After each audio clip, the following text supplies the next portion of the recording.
እግዚአብሔር ዝተመስገነ ይኹን ኣመይቀኒኹም ኣብ ሚድያ ተከታተሉ ዘለኹም እግዚአብሔር ይመስገን እግዚአብሔር ኣብ ዘመናት ኩሉ ንህዝቡ ዘድሕን ኣምላኽ እግዚአብሔር ዝተመስገነ ይኹን ካብ ኩሉ ጥፍኣት ዝሕልወና ዘሎ እግዚአብሔር ስሙ ብሩኽ ይኹን እግዚአብሔር ዝተመስገነ ይኹን ሁላትኩም ኣብ ቤትኩም ሰላም ክትሉ ተስፋይ ሰላም ካይብለኩም እግዚአብሔር ይመስገን ሎማዓንቲ ንሪኦ ቃል ኣምላኽ ካብ ዕብራውያን ተበጊስና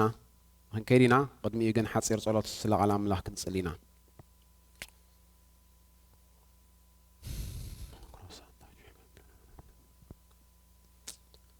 ሰማያዊ እግዚአብሔር ኣምላኽና ነመስግነካ ኣለና ክሳብ ዚ ግዜ እዚ ስለ ዝሓለኻና ስምካ ዝተባረኸ ይኹን ኣብ ኩሉ መገድና ኣብ ኩሉ ስጉምትና ምሳና ስለ ዘለኻ ንህላውነትካ ክፍለጠናን መመሊስና ናባኻ ክንቅርብን ድማ ብቓልካ በዚ መዓልቲ እዚ ሕብረት ክንገብር ኣብ ዘለና እሞ ብጎይታ ብኢየሱስ ክርስቶስ ስም ንቓልካ ክትባረኸልና ይጽሊ ኣለኹ ዘስተምር ጽቡቕ መንፈስካ ኣብካዮም ካብ ኣፎም ድማ ማና ያጉደልካ እንተባሂልኩም ዝተጻሕፈ ዘስተምር ጽቡቕ መንፈስካ ዝዛረብ መንፈስካ ልብ ነፍስ ወከፍ በቲ ዝደልዮ ዝበጽሕ መንፈስካ ኣብ በቤትና ኣብ ዘዘለና ቦታ ክበጽሓና ብሽም ኢየሱስ ክርስቶስ በዚ መዓልቲ እዚ ይጽሊ ኣለኹ بدم يسوع كريستوس أمرنا حساباتنا كلنا استغصر يخون نتنسم عقل كيفري زقامنا خلو نايس على سرار حاب قويتا بيسوع كريستوس مستعصر يخون بشيم يسوع كريستوس جزينا ساعتنا نحلفنا نبكالنا آمين زعبير استمسكنا يخون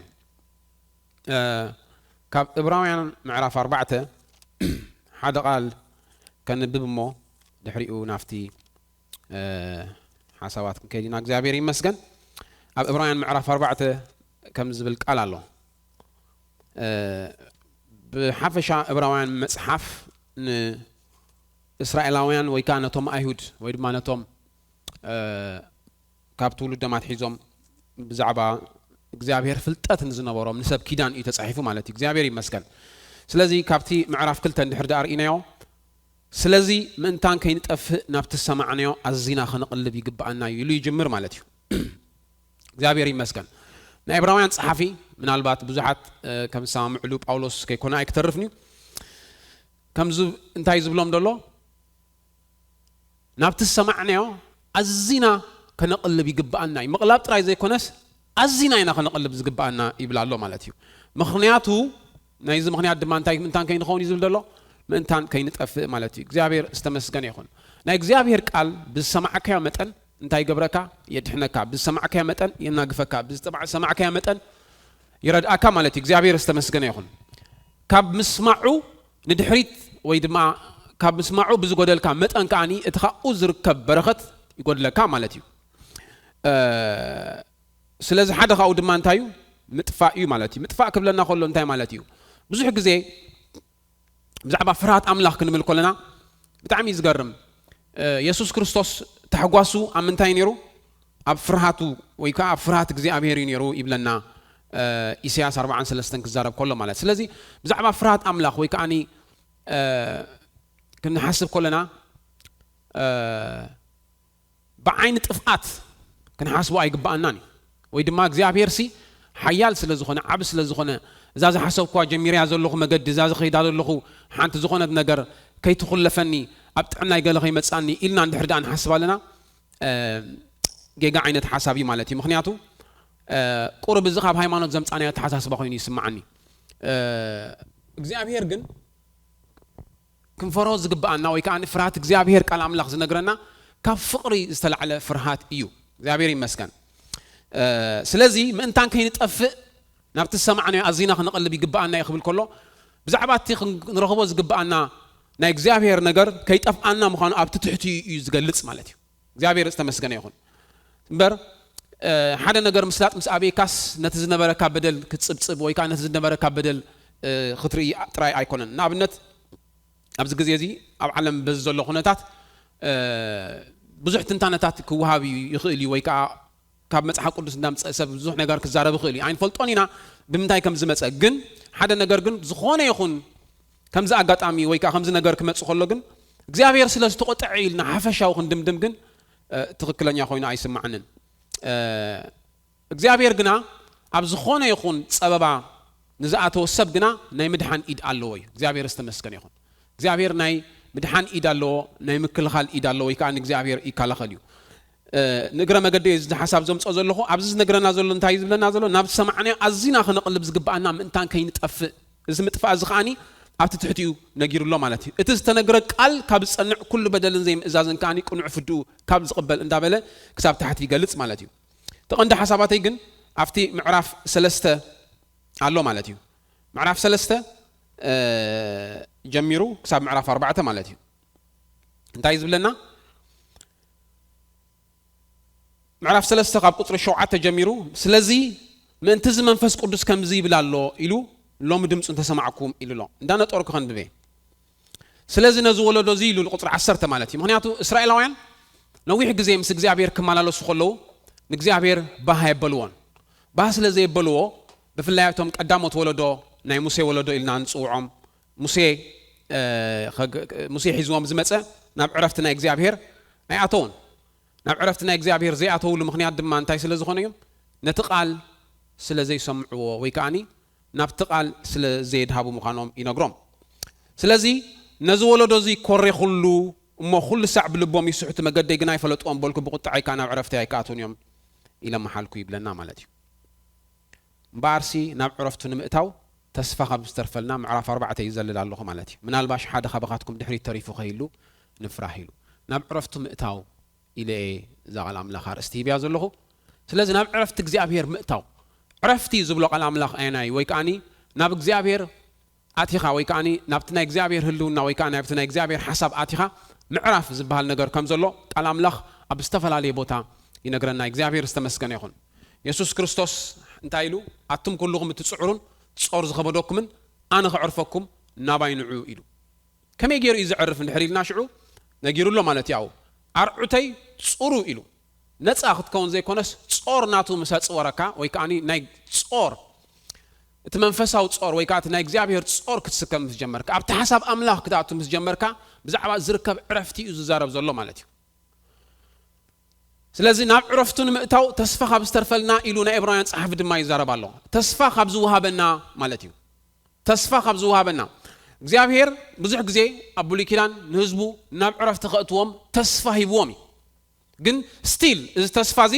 ወይ ከዓኒ እዚ ዕረፍቲ እዚ ብዘመን ኢያሱ ኣትሎም እግዚአብሔር ኣብታ ምድሪ ምስ ኣተው ዕሪፎም እግዚአብሔር እንደገና ካልእ ግዜ መዝሙር 104 ግና ናብ ዕረፍቲ ክትኣትዉ ኢልዎም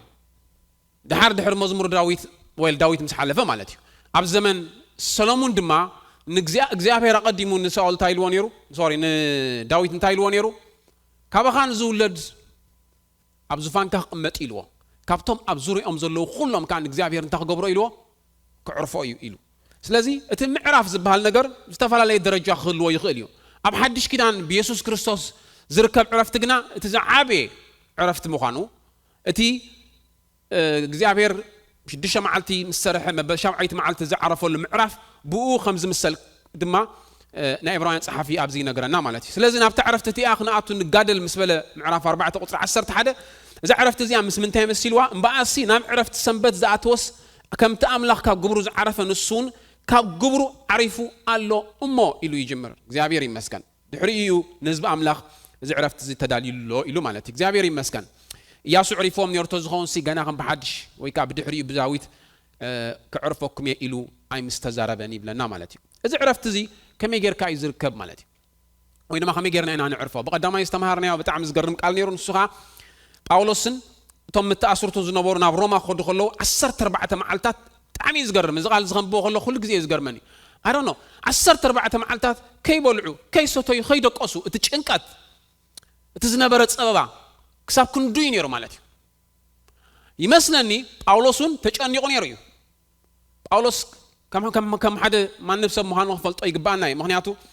ያዕቆብ ከምዚ ኢሉ ኤልያስ ኢሉ ሰማይ ንክንደይ ግዜ ዓፂዎ ኢሉ ን3 ዓመት ዓፂዎ ብለና ግን ከማና ዝድኻሙ እንታይ ነይሩ ኢሉ سبيو يبلنا متحف قدس بتعمل صبوق نجارو ويكا تي صبوق مهارو ناي سبات دخامن ناي إغزابير برتعن فلالي يوز نجرا كاملتي سلازي إلياس ن 450 تدمر 400 كباب 850 زخون نبيات ندينو دويلو مسح مقام إيزابيل مسفكرته لجنا فريحو خمسة هذا مقال إغزابير ينجرنا مخنياتو تاي سلازخونه سب سلازخونه مالتي سب سلازخونه تربشو سب سلازخونه فريحو سب سلازخونه نزان هيوتو هاديمو مالتي أب كم زوان كله سلازي ناي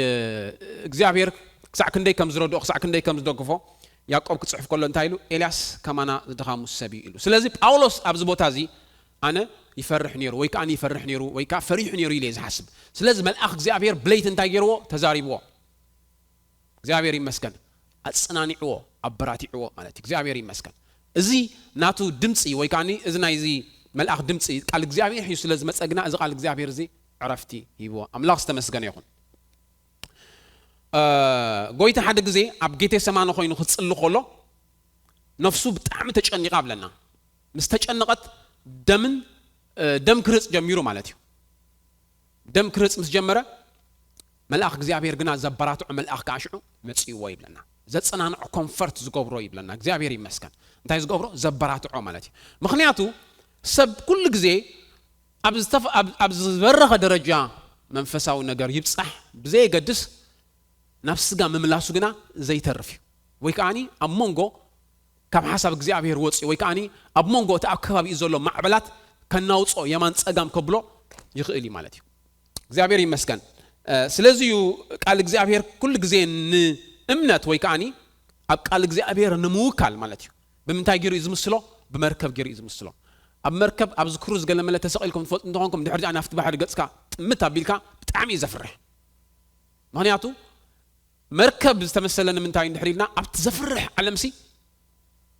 نوشتها قط أبيلو كما لا سكازغل نا إغزابير عرفتيو إغزابير يمسكن سلازي أبز جزيز نا إغزابير عرفت بتعمي كما نم جزين نلعلي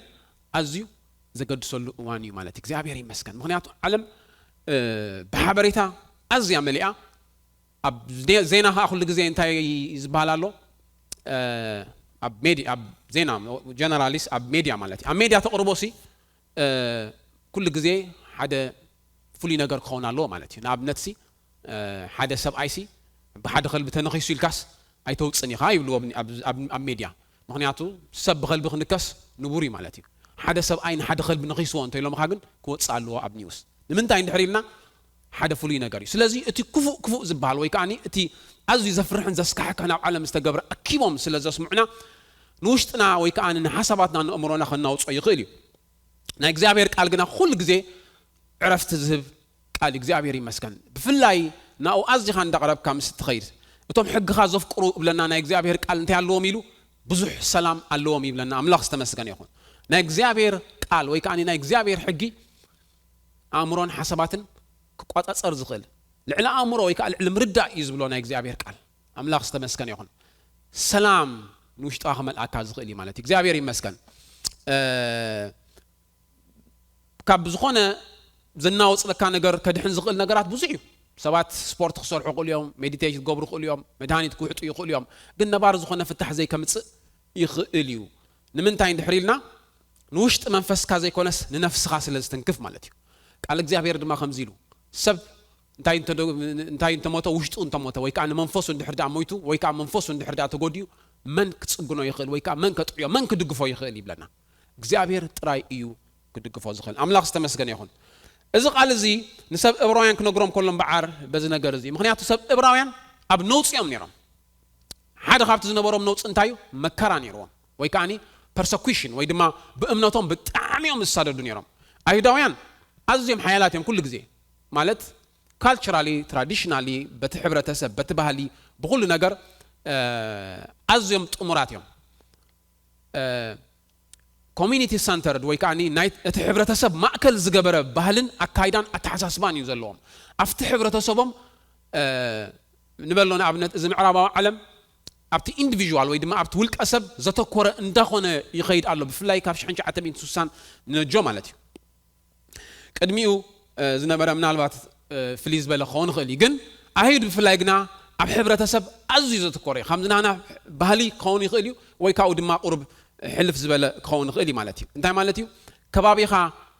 እንታይ ክብለካ ሕብረተሰብካ እንታይ ክብለካ ኣዝማድካ እንታይ ክብሉኻ ዓሌትካ እንታይ ክብሉኻ ኩሉ ግዜ እንዳሓለኻ ኢኻ እትነብር ማለት እዩ ኣብ ከምዚ እዋን ከለዉ ብዙሕ እቶም ናብ ጎይታ ዝመፁ ብዙሕ ሽግር ይመጾም ነይሩ ማለት እዩ ሓደ ካብቲ ዝመጾም ነበረ ኣብቲ ምዕራፍ 6 ምዕራፍ 10 ክልተ ግዜ ዝተጠቐሰ እንታይ እዩ መጽሓፍ ነቲ ዝኣመንዎ ጎይታ ክኽሕዱን ክረግሙን ይግደዱ ነይሮም ማለት እዩ ወይ ድማ ድሕር ዳኣ ተመሊሶም ከምኡ ክገብሩ ይገድድዎም ነይሮም እዚ ድማ ንብዙሓት ክሲ የስዕበሎም ስለ ዝነበረ ኣብቲ ቃል ተጻሒፍሎና ወይ ኣቱኔ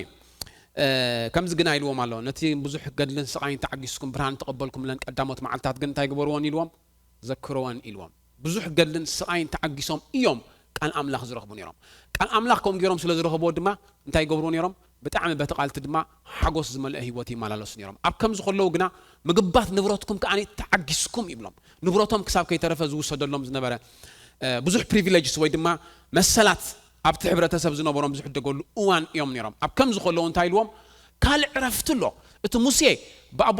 ነቦታትና ዝነገሮም እሞ ኢየሱስ ዘእተወና ዕረፍቲ ጥራይ ዘይኮነሲ ካልእ ንውሽጥኻ ዝህድእ ዕረፍቲ ኣሎ ካልኣይ ለቨል ኣሎ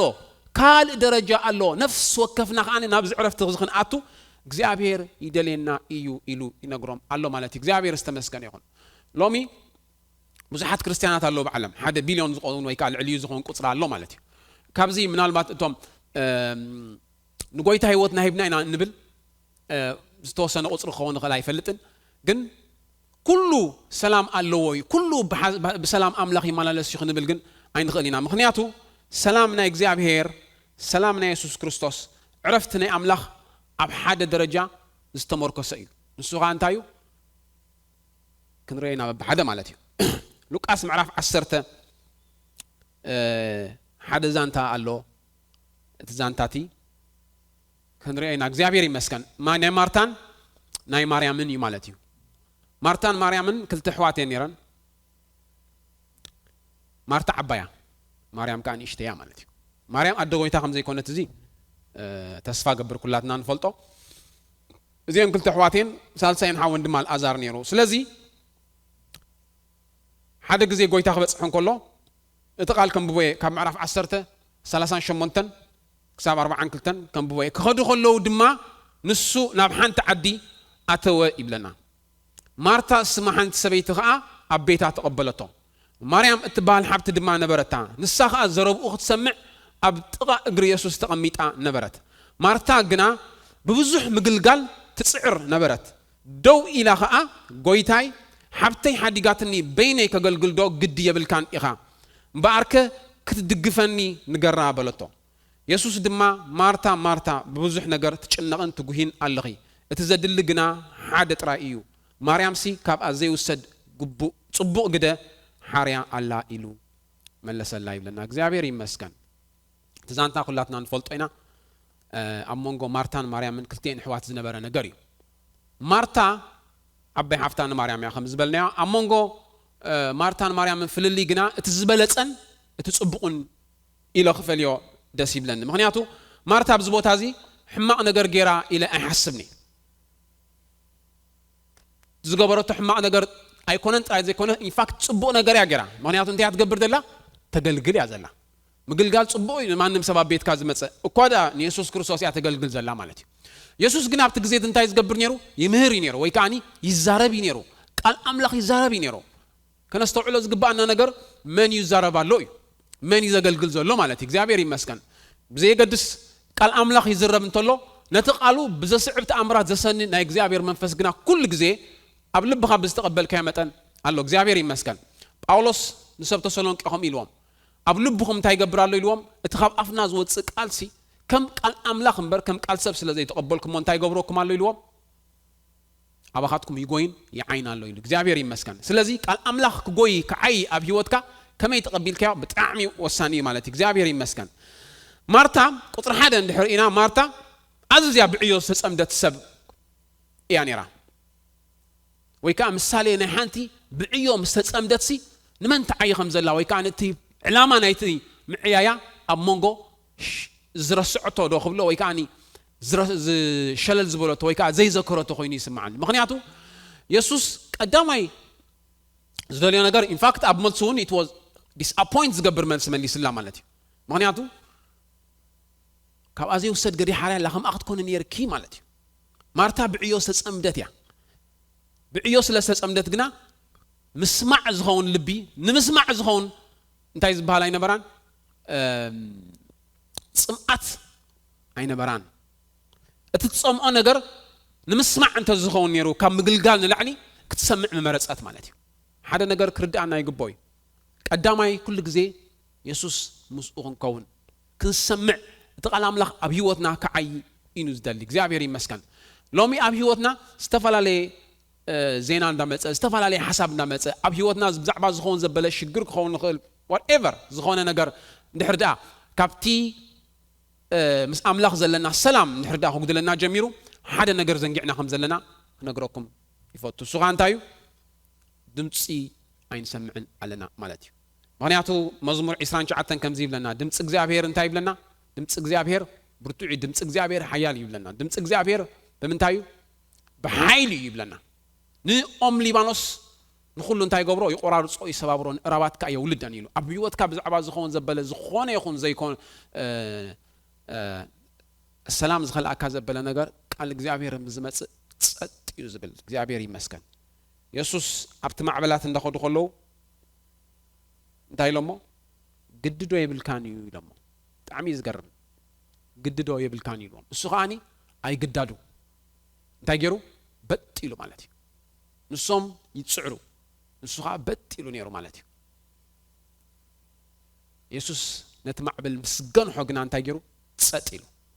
قال نحردا أوتصيو أبيوت كازو لمعبل تسات كبل نايك زيابير قال هياوي زيابير استمسقن يخون لك نمنتاي كوينات سمع عن مارتا يقول له محبر إفيسون الله مصحف قدس معرف كلته رأي يوحنس انتاي لو قبر خان سعر خان فقر خان انتاي قبر إلو فولتيلو بتعمي قبر خايلو ويكات سعر خايلو ده مالتي زي شو حتى محبرات الله أخاب معرف كلته جميرنا نحرقنا ينكسب معرف سلسته أب رأي يوحنس زيادة شو حتى محبرات نفس وكف ملأخ ويكان نفس وكف أقل قالي نفس وكف أقل قلتي نفس وكف أفت محبر زلو هزبي زيابير منفس قدس بيوحنس غير برأي تزاريوا من سخان تايلو صعرخا يفولتيلو قبرخا يفولتيلو صعرخان قبرخان تعميز فولتيلو جن نتقدم أي فقري كديف كايو إلو سلازي كاب فقر أملاخ تبجيسو زي كونس كاب لمدي تبجيسو يو دحارجن كعي جمير مغنياتو كاب فقر أملاخ زوجد لك أنا جارنتاي دحريلنا مس أملاخ زلك حبرة داقود لم زخيدي مالتي حدك زي ساميل كم زيلو سأول مالتي سأول أمونغو سأول داويتن زول فللين دحر دارين يا سأول داويتن أملاخ سبينيرو سأول جنا نايسب سبينيرو ويدما بسب زمرح سبينيرو نايسب فيفر نايسب قص رئي زمرح نيرو سبات انتاي كبلون يوم سبات مساي كونو يوم اي كونو يوم كندي زاخلو تيفوز اخرى كبي بخمي جيره زا منغستاي كصنعي كمي جيره سلطان كقصليو كمي جيره خنبر ايه كمي جيره انا كقصل زبل حسب امرون حساباتون كلنتنون زتقاط اصرو سبينيرو داويت جنا اب مزمورو خم نريو نبيت እግዚአብሔር ነትልዑል ማሕደር ኣምላኽ ዝኾን ምዕረፍ ክሳብ ዝረክብሲ ናብ ዓራተይ ኣይዲብኒ ይብለና እንታይ ማለት እዩ ናይ ዳዊት ሓሳብ ኩሉ ግዜ ናይ እግዚአብሔር ነገር ክኾን ከሎ ናይ ሳኦል ግና ኣብ ቅድሚ ሰባት ወይ ከኣኒ ኣብ ቅድሚ ህዝቢ ከመይ ገይሮም ሞገስ ይረክቦ መንግስተይ ይዕቀብ ዝብል ነይሩ ናብዚ ደረጃ ዘውረዶን ሳኦል እንታይ ማለት እዩ እንድሕርኢና ግን እቲ ኣካይዱ ዝነበረት ህይወቱ ዝነበረ ምዃኑ ይነግረና ማለት እዩ ሳሙኤል ከኣ ይብለና ቀዳይ ሳሙኤል 15:22 ንእግዚአብሔር ሲ ኢልዎ ዝሓርር መስዋዕትን መስዋዕት ሕርድን ከም ምስማዕ ድሃይ እግዚአብሔር ገይሩ ዶ ይሕግሶ እዩ እንሆ ምስማዕ ካብ መስዋዕቲ ፅን ምባል ድማ ካብ ስብሒ ደዓውል ይበልፅ ኢልዎ ምክንያቱ እንታይ ገይሩ ኖርማሊ መስዋዕት ክስውእ ዝኽእል ኣብ ብሉይ ኪዳን ካህን እዩ ወይ ድማ ነቢይ ማለት እዩ تجزيت دما سأل ساميل كتصبين يروى بس نوع جزيت هزب قد فجميرو سأل جن هزب قد فن خابز جمريلو تاقبريلو سيرمونيكالي ويدما بتي لمود بعل ويدما بت لمود بهالي جرا مسوعة خصو أمه دحرت هزب كل جزء مسايك خون هزب كل جزء مسايك صنع هزب كل جزء دحر مسيال لخاني أي سعرني ويكا أخي تسعر كنا بريز بالحساب سلازع عبلو دفيرو بلنا دفيرة يلو بعلو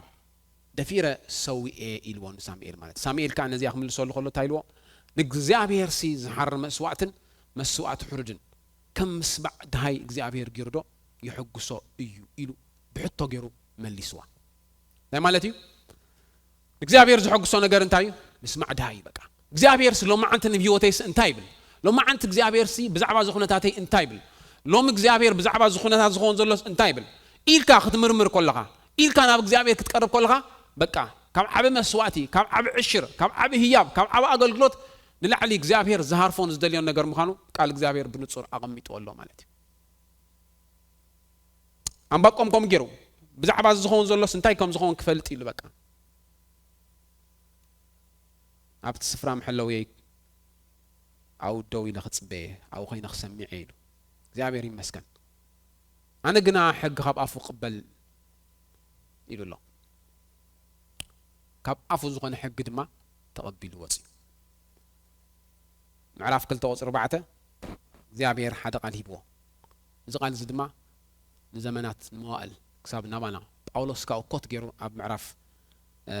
عسرت رامي تتكيم اللون السخان تايلو تصادق بمتايز نبر معرف كل تيغريتا تصادق بمتايز نبريلو بأمنة معرف حدا كاكوصر عسر شمان ترامي مالتي دايب لنا تصادق بأمنة يزنبر تصادق بأمنته يزنبر إلو انتاي سميعو قال يسميعو انتاي سميعو نا اغزابير دمص يسميعو استوعلو نا اغزابير دمص نا اغزابير قال نورمال قال ايكونن وي دما نورمال كمت نحنا نحسبو وي كا كمت نحنا ايولنا نغمتو ناي سبات زربا ايكونن ازو يزغرمن ناي يا ايروس زبال سبا يالو غالو زحممتو مالتي اغاننتي دمص لو نا اغزابير منفس كا دمص لو نفلطو بتعمي زغبانا ز مالتي نمنت كازا دكم زبله بزخونه سب بفتاوي خاون كون بزخونه سب دمص خمص خيل يسوع كريستوس بتزفوتو بطرس دمص مصيو እዚ ድምጽ ዝንታዩ ነቲ ኸፍሎ ዝነበሮ መስዋዕቲ ደው ዘብል ነይሩ ሰይጣን ካባይ ረሓቕ ኢሉኻ መሊሱሉ ማለት እዩ ነዚ ያይሮስካ እንታይ ኢሎሞ ከደኽሞ ወደልዮም ወይ እምነቱ ኣብ ቀረባ ያዘላ በጃኻ ከይትመውት ጓለይ ቀልጥፍ ንዓና ኢልዎ ሓሚማላ ኢልዎ እዚ ሰብኣይ እዚ ካብ ሕማም ከናግፍ ዝኽእል ኢየሱስ ዝበሃላሎ ሰሚዑ እቲ ነቦታትና በአብርሃም بيساق بيعقوب بداويت بكلهم نبيات التنقرة نعو هياو زغبرو كريستوس مصيلو ز كريستوس زد ما حيل املاق سلاز تقبله نحمومات نحوي خم عدي زورالو زبل دمص سميعو بز دمص زد ما انت اتيو حد امنت اتيو حد دليت اتيو حد تسفا وشطو اتيو ناب امنت سلاز تقيره يسوع كريستوس نعناي يلو قالي بجاها خيت موت قلطف يلو قال سبات ግና ንእምነቱ ከደኽሙ መጽዮም እንታይ ኢሎሞ ጓልካ ሞይታ ኢሎሞ መምህርካ እንታይ ኣይትግበሮ ኢሎሞ ኣይተድክሞ ኢሎሞ ስለዚ ሪኢኹም ኣለኹም ክልተ ዓይነት ድምፅታት ኣለዎ ብዚ ማለት እዩ እዚ ናይ ጋነንቲ ድምፂ እዩ እዚ ናይ ሰይጣን ድምፂ እዩ እዚ ናይ ኣምላኽ ዘይኮነ ድምፂ እዩ ምክንያቱ ኣብ ልዕሊ ሞት ክስልጥን ዝኽእል ሓይሊ ኣብ ኢየሱስ ክርስቶስ ከም ዘሎ ሰይጣን ኣጸቢቑ ይፈልጥ እዩ ናይ ሰባት ድሌትን ናይ ሰባት እምነትን ናይ ሰባት ንኣምላኽ ዘለዎም ጽምኣትን ከም ዘስርሖ ስለ ዝፈልጥ ግና ነዚ ነገር እዚ ተዛሪብዎ ማለት እዩ ኢየሱስ ግና እንታይ ኢልዎ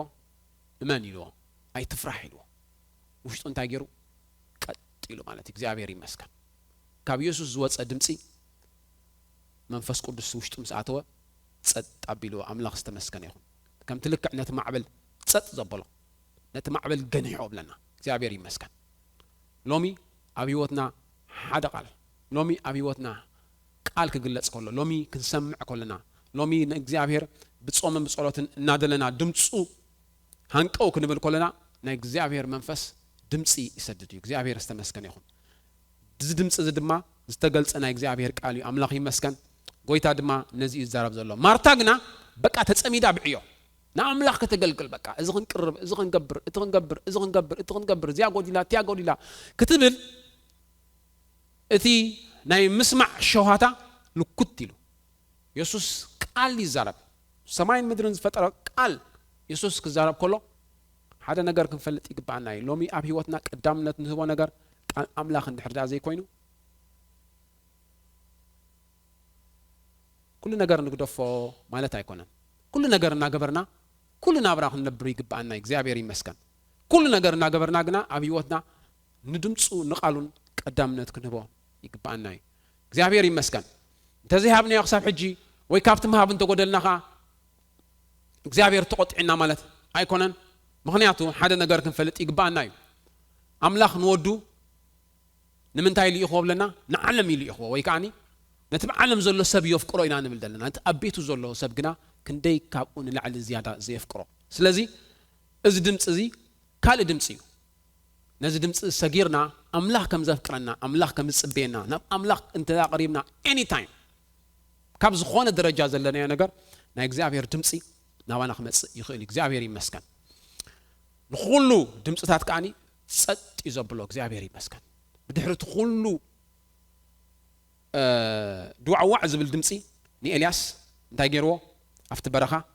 ህዱእ ድምጽ መጽኦ ብለና እግዚአብሔር ይመስገን ህዱእ ድምጽ እግዚአብሔር ይመስገን ናቱ ድምጽ ህዱእ ዝበለ ንውሽጥኻ ዝዕርፍ እግዚአብሔር ይመስገን ዚያቶም ይብለና ግብረ ሐዋርያት ምዕራፍ 13 ቁጥር 2 ድሕር ኢናዮም ሐዋርያት አለው አው ኣብ አንጾኪያ ማለት እዩ ባርናባስ አሎ ጳውሎስ አሎ ብዙሓት ሰባት አለው ወይ ድማ ባዓል ሲላስ አለው ነቢያት ነይሮም ምስኣታቶም እዚኣቶም ኩሎም ይብለና እግዚአብሔር ክጾሙን ከገልግሉን ከለው ይብለና ኣብዚ ቦታ እዚ ኣብ አንጾኪያ ይጾሙን ንአምላኽ ወርሺፕ ይገብሩ ወይ ከዓ የገልግሉ ነይሮም ይብለና እግዚአብሔር ይመስገን እቲ አገልግሎት ሲ እንታይ ገይሮሞ እቲ ንአምላኽ ብጾምን ጸሎትን ድምጹ ምስማዕ ማለት እዩ ክሳብታ ድምጽ ሰምዑ ኾጹ አይደለኝ ክሳብታ ድምጽ ዝመጹ ሰምዑ ካብ ህይወቶም ብዙሕ ነገር ጎድሎም ከም ዝኽእል ስለዝተረዱ ነዛ ድምጽ እዚኣ ብምንታይ ደልዩዋ ነይሮም ብጾምን ጸሎትን ይደልዩዋ ነይሮም ጳውሎስ ካብ ዓዲ ናብ ዓዲ ዝህደን ነይሩ ኣብ ደማስቆ መጽ ቆትልዎ ደልዮም ብኸፊ ብከፈር ገይሮም ብለይቲ እንታይ ገይሮም ብለና ደቂ መዛሙርቲ ብቀጽሪ ኣዝሊሎም ኣውፅዮሞ ወይ ከዓ ኣብኡ ገይሮም ኣውሪዶሞ ማለት እዩ ብድሕሪኡ ናብ ኢየሩሳሌም ምስ መጸ እቶም ደቂ መዛሙርቲ ከዓ ሽዑ ከዓ መጀመርታ ይተቀበልዎን ባርናባስ ምስ እተው ከዓ ኣው ከዓ እንደገና ከዓኒ ኣው ከዓ ቆትልዎ ደልዮም ቆትልዎ ኣብ ዓዲ ይማኸሩ ክሳብ መጨረሻ ናብ ዓዱ ዝኸይድ ኣብ ጠርሴስ ተዛማዲ ዝኾነ ድሓን ህይወት ከም ዝነበሮ ይንገረና ማለት እዩ ብድሕሪኡ ግን ናብ አንጾኪያ ምስ መጸ ስቲል አንጾኪያ በቶም ሕሉፋት ዝበሃሉ አይሁድ ዝተዓብለለ ዓዲ ስለ ዝነበረ ኣዝዩ ዘስግዕ ዓዲ ነይሩ እሱ ኣብ ከምዚ ኩነታት ከሎ ህዱእ ዝኾነ ህይወት ክመርሑ ዘኽኣሎም እንታይ ንአምላኽ ይጽበዩ ንአምላኽ ይጽልዩ ኣብ አምላኽ ይጾሙ ንአምላኽ ይደልዩ ነይሮም ማለት እዩ እቲ ልዕሊ ኩሉ ግን እንታይ ገብርዎ ነይሮም ድምጽ ይደልዩ ነይሮም መንፈስ ቅዱስ ድማ ፍለይ ኢልዎም ይብለና እግዚአብሔር ዝተመስገነ ይኹን ስለዚ ቀዳምነት እንታይ እዩ እቲ ወሳኒ ማለት እዩ እግዚአብሔር ዝተመስገነ ይኹን ስለዚ ማርታ ብዕዮ ስለተጸምደት ክትሰምዖ ኣይካለትን ንምስማዕ ዝኸውን ልባ ኣይነበረን ብጣዕሚ ዝገርም ነገር ካልእ ቁጽሪ 2 ግና ማርታ أمتى أتيا خي ترجع أو ددر أتيا قويتاي إلاتو حبتي سيلو إلاتو حديقات الناس بيني كقلقل دو قديه بالكان يخا إلاتو بتعميز قرن كاب دمت أملاخ كاب حساب أملاخ مسوت أها نخول نجار يخافون وتقو معرف كلته كم يزب لنا رومي انتاي بلنا نا أملاخ سيخم أملاخ جيرم سلزي قوات صاروا يبلنا ريخم علىهم نسب فرينو خد حزوز زغل ويدما ابت حسب املاح كل غزي خمبرو زغل انتايو نا እግዚአብሔር نخري مالتي همزي بلنا لبمات إنا نبولو عشو يلو دحارنتي حق املاح ناب حسوت لو يطمون زال عالم نسو نفطور سلا زملقون سلا زغلغلون املاح كا سغا حد حدوم كحسرو نتمنيت لبوم رخصات حليف هابو يلنا رومي معرف حدا وطن عيسان 24 25 يزنبكو داي مالتي نسبسيف أبت حسب أملاخ كل جزية خصنع بحيلهم بخيلتنا يكون كتصنع زغل تايداني نايجزي أبير حساب يخصنع زغل مالتي زي أخاني ندوردت ندي خيدا تايلاتو حبتي حديقاتني بيني كجلجل وتصع الله يعتب الله وتصع الله كلام الله كم زي لنا نسب كورنثوس باولوس كم زي لهم أملاخ سنتاي زفوتي لهم بقى حقوس وهابي زفوتي لهم أملاخ تمصو نجار انتاي حقوس كون كا تمصو لك نأملاخ تقبرو نجار تحقوسكا حقوسكا دو أبز بولو لجزي حقوسكا ناب توصعي ناب اسعر الله disadvantage دي يخون الله نابز بالحساب قصو جمر كله زخونه يخون تقبرو نجار دو كتبلو صبويو من تاين دحريلنا بجاكاي زقبرو من الله إلكا حساب عبقي جاي مخنياتو كن حسب نخدينا أيهوداوين حدا زان تالوم السوغان تايو حدا جزي بابلوناين كتفوهم دليوم ويل ماردوكاي مخرم اسمه خرا مالتيو نو هامان مخرم اسمه خرا كتفوهم حاسب مالتي ماردوكاي كاني كسلم جمره ناب نغوس كاهاتو زغل سبمان ما ينبرن ولا سبيتو خي ترفت كتاتو اي تخلنيا بزي فقاد مالتيو كتقتل تخليا سلازي كنصليل كينا حانت عدل دلات كاخ نخطاتو عدل زلاوا ግን ስግጥ ላይ ስለዝኾንኪ እዚያ ዕድል እዚያ ወሰን ያ ኢልዋ እዛ ዕድል እዚያ ተጠቀምላ ኢልዋ እዛ ዕድል እዚያ ተጠቀምላ ኩልኽ ግና በይነይ ክድሕኒ ኢልካ ኣይትሕሰቢ ድሕር ደኣ እንተሞትኪ ትሙት ማለት እዩ ድሕር ደኣ in case anything goes wrong ወይ ከዓ ድሕር ደኣ ክትቅተል ተወሲኑ እዚያ ዕድል ውሰድ እያ ምክንያቱ ኢልዋ ሽዑ ኣው ንስኽን በይነይ ክድሕኒ ኢልካ ኣይትሕሰቢ ኢልዋ ምክንያቱ ንስኽን ድሕር ደኣ ዘይጌርክዮ ንኣይሁድ እንታይ ክገብሮም ኢልዋ مدحن كابكال السفرة خمسيرو لتناي أملاخ نجار دحردا نساخ تجبرو زي كيلكا ويكا نساخ تجبرو زي جبا كان دحر زي جيركا أي جبرني إلكا أي حسبني مخنياتهم تايو كابكال السفرة أملاخ كدال ولا مخانو فلت يجبا نايو زي مسكن نايبراين صحفي كم إلو الله بيت زبل سرحي على وايلو بيت زبل أنت على وايلو سرحي على الوا نخلو زدالو جنا منيو أملاخي ويكا እግዚአብሔር ይመስገን ቤት ዘበለ ሰራሒ አለዋ ለሆነ ሰብ ገለ ነገር ገብር ይኽእሊ ነጥኹሉ ዘዳሉ ግና መንዩ እግዚአብሔር አምላኽ ዝተመስገነ ይሁን ስለዚህ ማርታ አውድድር ክትአቱ ዝገበራ ኣብ ተወጽዒ ክትአቱ ዝገበራ ነገር እንታይ እንድሕሪልና ድምጺ ካብ ምስማዕ ምዝሓጥ እዩ እግዚአብሔር ኣብዚ ነገር እዚ ይሓልወና كم تأملاق نفسه وكف زعدله مسفر أمنت غيره ده بزعبار أسو بلك يحسب كابت مبر كابت زقبو عزيز وخي حاسب سن نفسه وكف أب مأكلكم زلو بتتوها بنتسقاب له خيل الله رامي معرف عسر تغل تغطر سلسة باولوس انت مالتيو نفس وكف سب حدا نقرتوها هاي بالله نززتوها بو نقر كم أملاق بزعبوت رايز حتت مالتي أملاق زيها بكان نقر سلازي حتى كاملتي زابيري مسكن سلازي تأملاق ذهبك كان نجار ناتك أسايمنتيو أنت جبر كيو تصبق تبارخ ده زي جبر كيو خاني كالسب جبره خمس غل تفلت تصبقيو من كي جبره زي بالحساب كله أنا أيقبوني مالتيو إذا حسب كل قصين تايو كل زي جويالو نحريني عم زم حتى راح يقعد زجويسي تي كيرف نايت موجي قاليو عبيو قاليو خاني إيش تيسلا زخانة خبو قص خلو كم زبب بينهم نتحدث كلمة نتحدث قاعد دحريت زجبرو خيني سمعك كوادا دروم كله مالتي جن عكينو ميم لازم عكينو نقول سب معري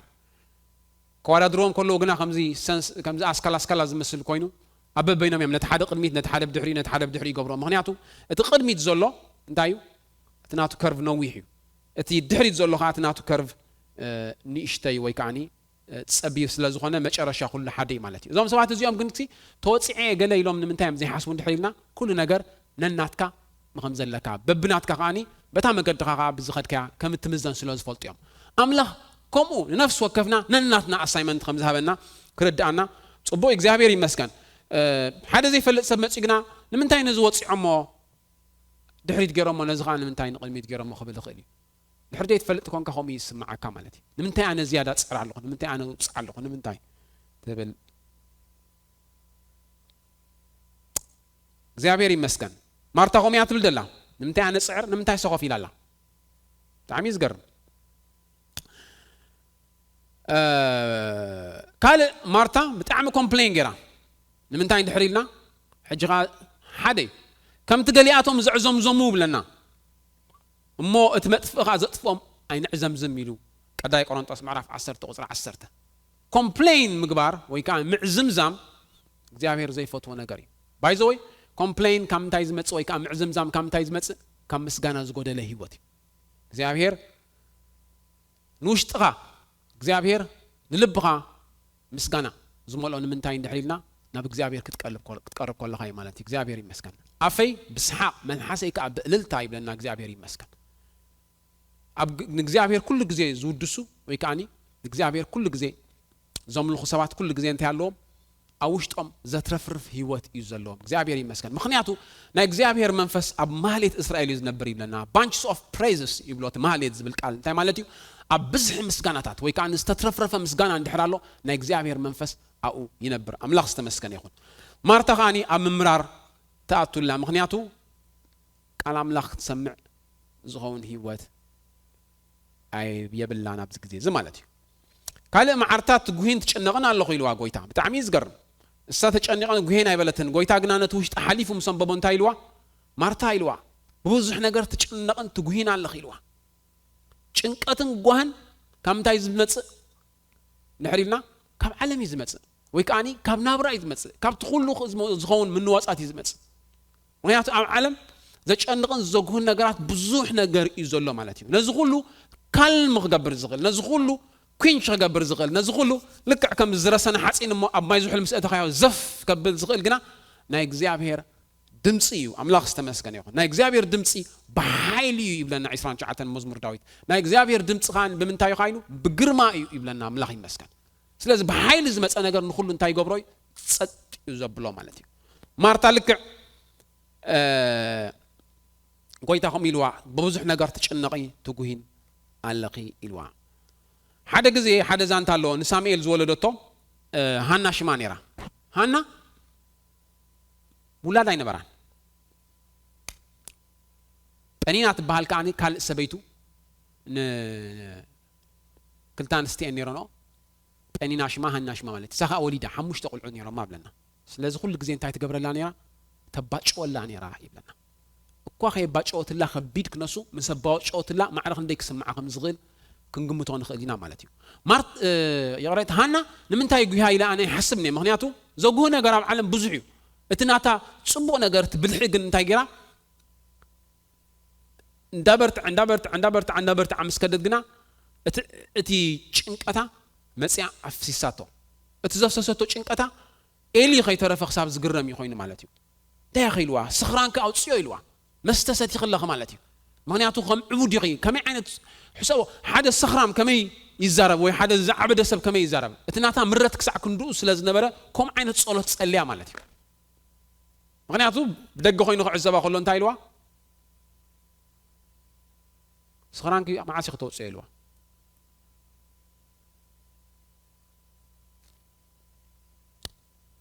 እግዚአብሔር ይመስገን እግዚአብሔር ግና መንፈሱ ገይሩ ውሽጣ ዕሪፍዋ ውላድ ስለ ዝረኸበት ኣይኮነትን ዓሪፋ ቅድሚ ውላድ ምርካባ መንፈስ እግዚአብሔር ንውሽጣ ዕሪፍዎ ስለዚ ብለና እግዚአብሔር ይመስገን ንሳ ኸዓ ኢላቶ ባርያኻስ ኣብ ቅድሚኻ ሞጎስ እርከብ በለት ኢላ ቀዳማይ ሳሙኤል ምዕራፍ 1 ቁጥሪ 18 ዘንብብ ዘለኹ እታ ሰበይቲ ድማ መገዳ ኸደት በልዒት እውን ብለና መግቢ ክሳብ ዝኣብያ ምረታ ከም ዝነበረ ክርዳኣና ይኽእል ማለት እዩ ድሕሪ እዚ ኸዓ ገፃ ጉሂት መሲላ ኣይተራየትን ኢልና ሓቢኣቶ ኣይኮነትን ጓሂ ናይ ውሽጢ ክሕባእ ኣይከኣልኒ ሰባት ሓደ ካብቲ ጓሂ ከም ዘሎ ኣብ ውሽጦም ብቐሊሉ ተለልዮም እንታይ ኣብ ገጾም ስለ ዝርአ እዩ ንስኻ ጓሂ ኣለካ ኢልዎ ንነህምያት ንጉስ እና ጓሂ ልቢ ኣለካ ኢልዎ ገጹ ምስ ረኣዮ ስለዚ ጓሂ ልቢ ኣይሕባን እዩ እቲ ጓሂ ኣግ እንታይ ገይሩ ጠፊኡ ማለት እዩ ስለዚ በሊዓ እግዚአብሔር ዝተመስገነ ይኹን ካልእ መበል ሓምሻይ ናይ መጨረሻ ግና ማርታ ቀዳምነት እንታይ ከም ዝኾነ ከም ዘይሰርዐት ጎይታ በዚ ነገር ዝገይሩ ኣረዲዋ እቲ ዘድሊ እንታይ ኢልዋ ሓደ ነገር እዩ ማርታ ኢልዋ እቲ ዘድሊ እንታይ እዩ ሓደ ነገር እዩ ንማርያም ንማርታ ማለት እዩ ማርያም ሲ ካብ ኣዘይ ውሰድ ጽቡቕ ግደ እንታይ ገይራ ኣላ ኢልዋ ሓርያ ኣላ ኢልዋ ስለዚ እቲ ዝበለጸ እቲ ዝሓሸ ዓይናይ ምዃኑ ንኽትመርጽ ፕራዮሪቲ ወይ ድማ ቀዳምነት ንኽትሰርዕ ዝሓገዛ ነገር እንታይ እንድሕር ኢልና ድምፂ ምስማዕ ማለት እዩ እግዚአብሔር ይመስገን ምክንያቱ ኮምፔር ጌራቶ ምናልባት ቅድሚ ሕጂ ኣገልጊላት ትኮን ትኽእል ምናልባት ቅድሚ ሕጂ ብዙሕ ነገር ሪኣት ትኮን ትኽእል ምናልባት ሓዘን ኣብቲ ገዛ ስለ ዝነበረውን በዚ ሓዘን ዝኸውን ይኽእል we don't know ግን ሓደ ነገር ተረዲእዋ ድምፂ ምስማዕ እንታይ ይገብር ኢሉ ረዲእዋ ቀዳማይ ምዃኑ ምክንያቱ ኣጋጣሚ ኮነትን ኮፍ ኢላ ካብ ዘይውሰድ ጽቡቕ ግደ ሓርያ ኢልዋ ጎይታ ሓርያ ማለት ምሕራይ ካብ ዝተፈላለየ ነገር መሪጽካ ትወስዶ ነገር እዩ ማርታ ምርጫ ነይርዋ ምስተማጋሽ ደኸፍ ክትብል ሓፍታ ዶ ክትሕግዝ ሓፍታ ከይፀርፋ ዶ ክትብል ካልእ ብዙሕ ኣማራጭታት ነይርዋ ካብ ዝኹሉ ግና ሓደ ነገር ሓርያ ይብለና ማለት እዩ ንሱ እንታይ እዩ ካባይ ውሰድኒ እዩ እግዚአብሔር ይመስገን ምላኽ ዝተመስገነ ይኹን ክዕርፍ ዝኽእል ድምፂ እግዚአብሔር እዩ ክዕርፍ ዝኽእል ናይ እግዚአብሔር ድምፂ እግዚአብሔር ይመስገን ኪኖት ነንብቦ ኪኖት ነስተንትኖ ኪኖት ነጽንዖ ምስኡ ግዜ ብኡ ክንወስድ ኮለና ኣብ ውሽጥና ዝህበና ቃል እዩ እግዚአብሔር ይመስገን ሎማ ሓደ ነገር ቻሌንጅ ክገብረኩም ደሊ ኣብዚ ግዜ እዚ ንህይወትኩም ብትሓልፎ ዘበለ ነገር ወይ በዚ ኣብ ዓለም ኮይንዎ ዘሎ ቃል ኣለኩም ዶ ይብልኩም ቃል ኣለኩም ዶ ይብልኩም እትሓልፎ ዘለኹም ኩነታትሲ ዝተገልጸ ቃል እግዚአብሔርስ በዚ ነገር ዝገርስ ንውሽጠይ ይዕሪፎ ንውሽጠይ ፈዊስዎ ንውሽጠይ በፂሕዎ እትብሎ ነገርሲ ኣሎ ዶ የለን እንታይ ከም ዝኾነ ኩሉ ነገር ክንፈልጥ I don't think ሓሳብ ኣምላኽ ዝኾነ ምክንያቱ ጳውሎስ ከም ኢሉ እንታይ ኢና ንፈልጥ ኢሉ ምቃል ኢና ንፈልጥ ኢሉ ምቃል ከ እንታይ ንገብር ኢሉ ንንበ ምቃል ኢና ንፈልጥ ኢሉ ብዛዕባ ኣብ ዓለም ዝኾን ዘበለ ነገር እቶም ነቢያት ከማን ሙሉ ብሙሉ ኣይፈልጥዎን እዮም ከም ኢሉ ብዛዕባ እቲ ንስኻትኩም እተቐበልኩሞ ጸጋ እተነበዩስ ኢሉ ደለዩን መርመሩን እንታይ ገይሮም ደለዩን መርመሩን እዚ ከዓ ንዓኻትኩም ከም ዘገልግሉ እምበር እንታይ ከም ዝኾኑ ንዖም ከም ዘይኮነ ኸዓኒ ተገልጸሎም ኢሉ ኣሎ እግዚአብሔር ይመስገን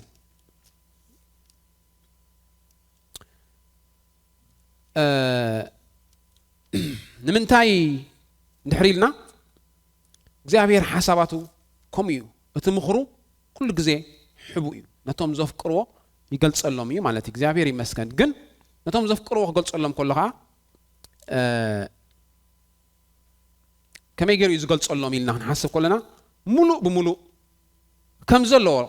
ልክዕ ከምዚ ብሉፕሪንት ዝበሃል ወይ ድማ ሓደ ነገር ኣቐዲምካ እንትገብሮ ኣይኮነን ዝነግረካ ማለት እዩ ሓደ ናይ ኣምላኽ ሰብ ከም ኢሉ ኣሎ ብብዙሕ ነገራት ቅድሚ ምሕላፍካ እግዚአብሔር ሲ ነግረካ እዩ እግዚአብሔር ይመስገን ብብዙሕ ነገር ቅድሚ ምሕላፍካ ይነግረካ ኣብዚ ነገር እዚ ተስፋ ይህበካ ላይክ ንኣብነት እግዚአብሔር ነብርሃም ይብዎ ኣቦ ብዙሓት ክትከውን ኢኻ ኢልዎ ውላድ ግን ኣይነበሮም ስለዚ እንታይ ኢሉ እቲ ናይ ማእከል ሲ ትተሓልፎስ ኣይነግረካን እዩ ፅቡቕ ጥራይ ዝነግረካ ምክንያቱ ዝተነገርካ እሞ ፌንት ክትከውን ኢኻ እንታይ ዳይ ዝነግረካ እቲ ፅቡቕ እቲ መጨረሻ ትበፅሖ ነገር ይነግረካ ማለት እዩ ወይ ድማ መጨረሻ ትበፅሖ ንብል ከለና እቲ እግዚአብሔር ንዓኻ ዝህበካ ተስፋ ነተስፋ ሒዝካ ምስ ተጓዓዝካ ብዛዕባ እትወርሶ ውርሻ እትወርሶ በረኸት ይነግረካ ማለት እዩ እግዚአብሔር ይመስገን ንእስራኤል ከም ኢልዎም ናብዛ ምድሪ እዚኣ ከእትወኩም ኢልዎም እቲ ኣብ መገዲ ዘጋጥሞም ናይ በረኻ ናይ ምድረ በዳ ናይ ጽምኢ ናይ ጥሜት ነገር ግን ኣይነገሮምን ምክንያቱ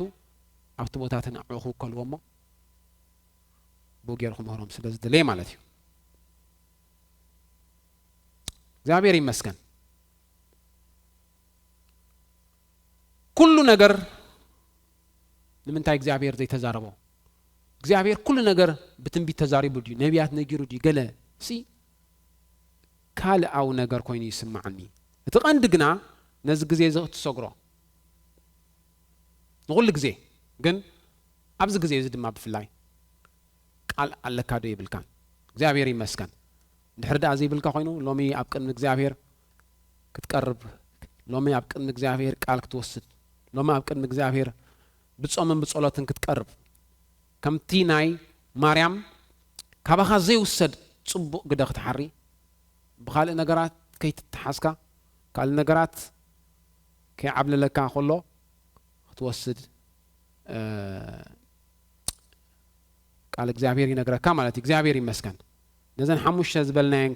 كان ممود يقلصن ناي مارتا قداميتي بعيو تتصميدان يرا خلأي أبو ددر آتيان يرا سالساي أماريران أسمعنا بكن مقويتا رابعي تشنقن تقوهن يرا ويدما عرفتن يرا حمشاي كاني قدام نتاتا كتسرعي كالتن مريم جن بأنصارو أبز كل نجارزي نيروا مالتي أبز مونغوز خلت تجن حدا نجاري فلاليوان يخبل دلي نسوق عن تايو نايم السماع نجاري زعبيري مسكن دمس زعبير نايم دلايو أب تحت إجارو تقميتا أب تحت إجارو تقميتا دمس يسوس تسمع نيران زعبيري مسكن إسياس سان سلستن عشر تربعته كم زيب لنا كم تي نابلس خمس وردا سوري كبتي كم نابلس خمس وردا كم منفس زعبير ناب عرفتي أبصحهم نرأسها كبر سم كتجبرسي نهزبها خم جيركا مرحكا يوم يبل زعبير استمسكن ياخد سلازي زعبير منفس كل جزء نهزبو نامتا يخبص حوز دلي ناب عرفتي يخبص حوز دلي فيزيكالي أقعيزو ناب عرفت متصح أيكون النزارة بالنازل الذي كم أنت زخون نيرمو بياسو جيرم قدم عتيم نيرم بلا جن قال أملاخ جيرو يوز عرفهم مخانو معرف 4 تون تقيسوا له إبراهيم مالتك زعبير مسكن دمسي جيرو يوز عرف مالتك زعبير مسكن أولو سنسيلاسنا ما أسرت خلو دا جيرم بلنا فرق ليت غويني بلنا فرق ليت مسكونه سبز صلي علت زيرو ليو تسألمتو لجزي ساتهم قنتاي قبرنا جيرو بلنا معرف 10 شد الشوط 20 حمشان قبر هوايات أولوسن سيلاسن نأملاخ نالمنون بزيما يمسجنو نبارو يبلنا وتم أسرات كا يسمعوهم نبارو فرق ليتي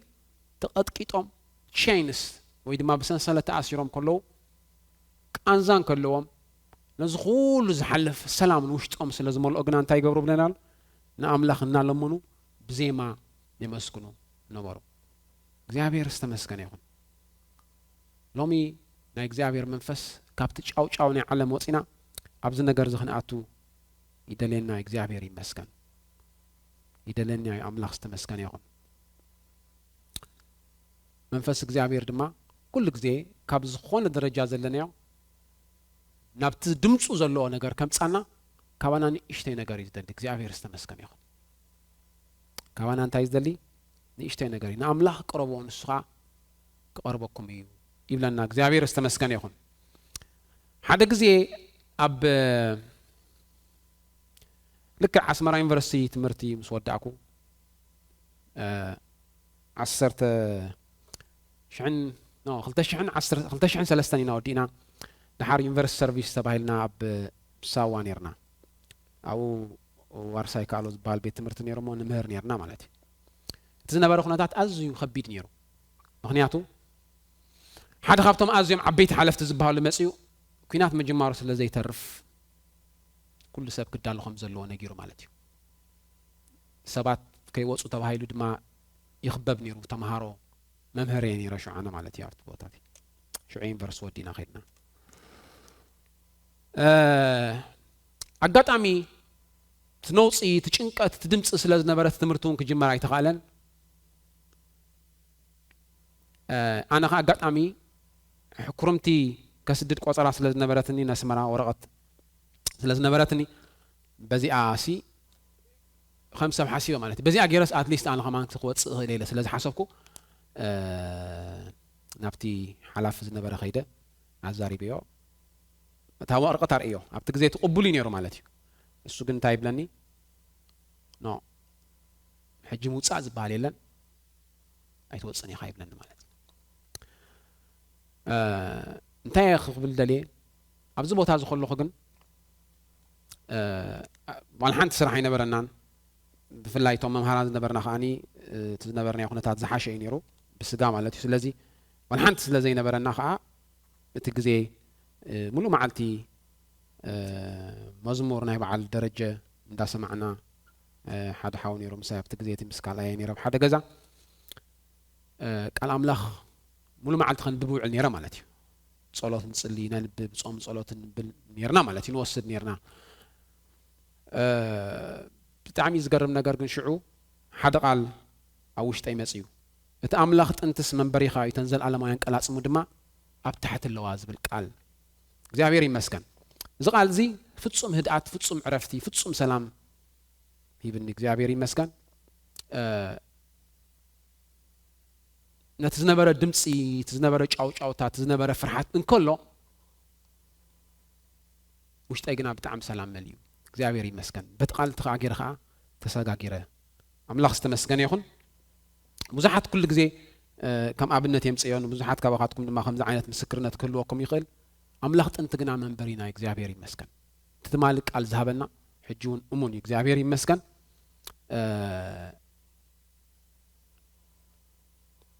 በዝ ነገር ዝኽንጽሊና እግዚአብሔር ቃል ክበና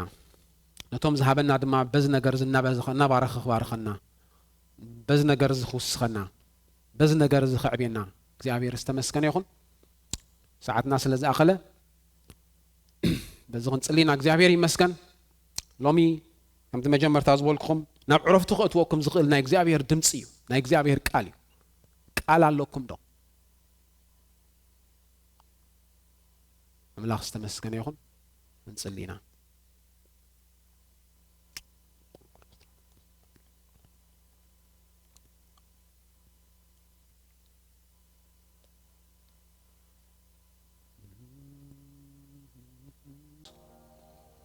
ዘስተምር ጽቡቕ መንፈስ ካብ ካም ተባይል ተጻሒፍሎ ዘስተምር ዝዛረብ መንፈስካ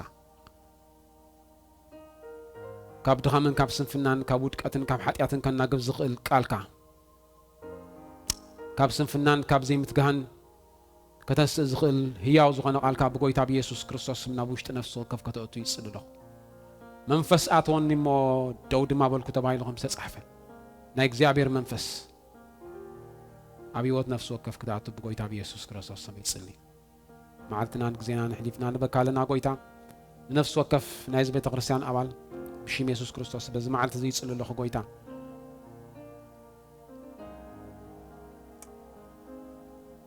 ደርሆን ጨጨዊታ ከም ተሐቅፉን ከም ተከናኸነን ተባይልኩም ተጻሕፈ ንህይወት ነፍስ ወከፍ ንስድራ ነፍስ ወከፍ ክትሕሉ ብሽም ኢየሱስ ክርስቶስ ደጊመ ሕሊፈ በካሎ بقويتا بيسوع كريستوس أبتغى شحاب يمان كون ألف قدقي أبغى جنايك بتصحن بعين تخاطر كت مترسي أنزل رغبة مستأخر إغاثة وايد تصحفي بقويتا بيسوع كريستوس من نفس وكف ملكته وزخنا حلو أخون صلى بقويتا بيسوع كريستوس ملكته وحلو أخون صلى بعين تخاطر كت مترسي أنزل رغبة مستأخر إغاثة وايد لهم تصحفي ككل نريء ككل نسمع زبلا نجار أبي ودنا خيمة بقويتا بيسوع كريستوس مشفان كتكبر تصل له آمين.